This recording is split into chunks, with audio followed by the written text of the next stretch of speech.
মনে রাখবেন, যখন রক্ত সম্পর্কীয় কেউ আপনার সাথে প্রতারণা করবে, ভেঙে পড়বেন না।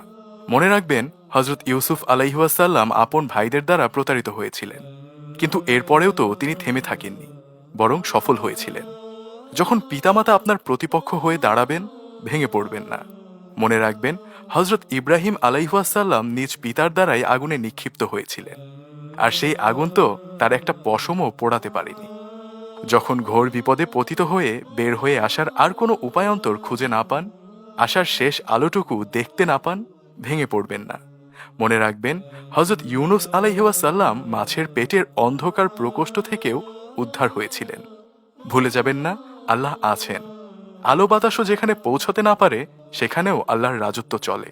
যখন আপনার বিরুদ্ধে অপবাদ আরোপ করা হবে আর গুজবে দুনিয়া ছড়িয়ে যাবে, ভেঙে পড়বেন না, এসবে কান দেবেন না। মনে রাখবেন, হজরত আয়েশা সিদ্দিকা রাদিয়াল্লাহু আনহায়ের বিরুদ্ধেও অপবাদ আরোপ করা হয়েছিল, কিন্তু দিন শেষে তা সততা এবং সৎ চরিত্রের আলোকেই ছড়িয়ে পড়েছিল সব দিকে। যখন আপনি অসুস্থ হয়ে পড়বেন, ব্যথায় কাতরাতে থাকবেন, ভেঙে পড়বেন না। মনে রাখবেন, হজরত আইয়ুব আলাইহিওয়াসাল্লাম আপনার চেয়েও 1000 গুণ বেশি অসুস্থ ছিলেন। তিনি সেই সময় ধৈর্য ধরেছেন। ভুলে যাবেন না, ধৈর্যের ফল মিঠা হয়। যখন আপনি নির্জনতা বা একাকিত্বে ভোগেন, ভেঙে পড়বেন না। স্মরণ করুন হজরত আদম আলাইহিওয়াসাল্লামকে, যাকে প্রথমে একাকী সঙ্গীবিহীন সৃষ্টি করা হয়েছিল, কিন্তু আল্লাহ কি তাকে বেশি দিন একাকী রেখেছিলেন? আপনার জন্যেও কেউ না কেউ আছে। যখন কোনো যুক্তি দিয়েই আপনি কোনো একটি অবস্থার পেছনের কারণ খুঁজে পাবেন না, তখন কোনো প্রশ্ন ব্যতীতই স্মরণ করুন হজরত নূহ আলাইহিওয়াসাল্লামের কথা, যিনি অসময়ে নৌকা তৈরি করেছিলেন, কিন্তু এর পরেই তো এক প্রলয়ঙ্কারী বন্যা হলো। সুতরাং কখন কি হয় না হয় তা আপনি না জানলেও আল্লাহ জানেন। যখন আপনি পরিবার, আত্মীয় স্বজন, বন্ধু বান্ধব, সর্বোপরি সারা দুনিয়ার দৃষ্টিতে কৌতুকের পাত্রে পরিণত হবেন, ভেঙে পড়বেন না।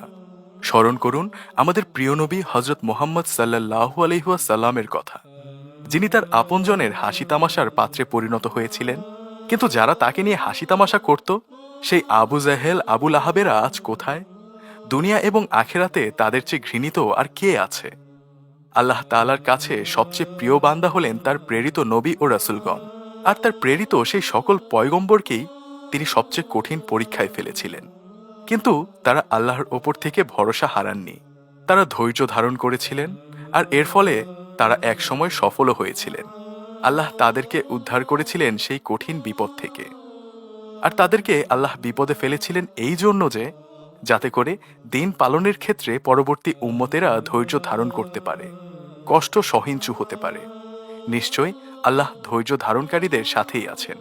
সূরা আনফাল, আয়াত 46।